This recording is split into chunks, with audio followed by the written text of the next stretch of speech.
It was a scorching afternoon in the small African village called Masingwa. The sun blazed relentlessly, and the dusty paths were empty, save for a young boy named Chuma. At 14, Chuma was known for his curious nature, always asking questions about God and the meaning of faith. That day, his mother had sent him to fetch water from the village well, a task he loathed. As he approached the well, he noticed something unusual. A man in tattered clothes sitting by the edge of the well, his head bowed low. His appearance was alarming. He looked like a beggar, yet his aura carried an inexplicable weight. The man's voice startled Chuma. "Chuma, draw water for me." Chuma froze. How did this stranger know his name? The man raised his head, revealing eyes that seemed ancient and deep, holding a wisdom that made Chuma uneasy.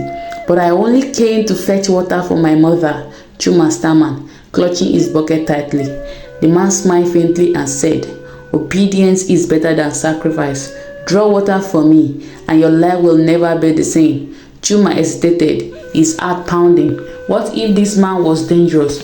What if his mother scolded him for delaying? Yet, something about this man's words struck him deeply.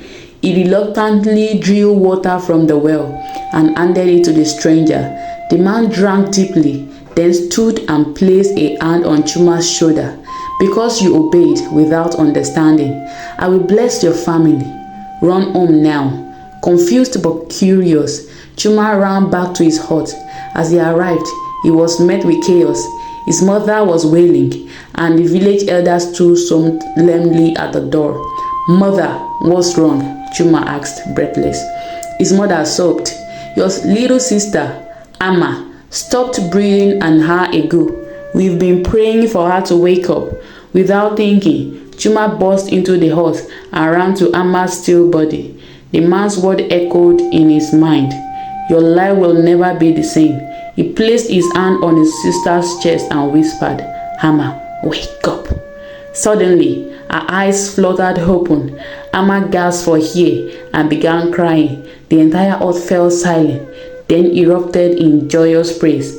As Chuma stepped out, he scanned the horizon, hoping to find the stranger, but the man was gone, as if he had never been there. That day, the story of Chuma's obedience spread across Masingwa. People marveled at how a single act of faith has brought healing to his family. From then on, Chuma understands that sometimes the smallest acts of obedience can lead to the greatest miracle. And well, it was never the same again. People said that anyone who drew water from it with a pure heart found answers to their deepest prayer. But only Chuma knew the true power of that moment and the stranger who changed his life forever. Dear esteemed reader, trust in the Lord with all your heart and lean not unto your own understanding. In all your ways acknowledge him, and he shall direct thy path. Thank you.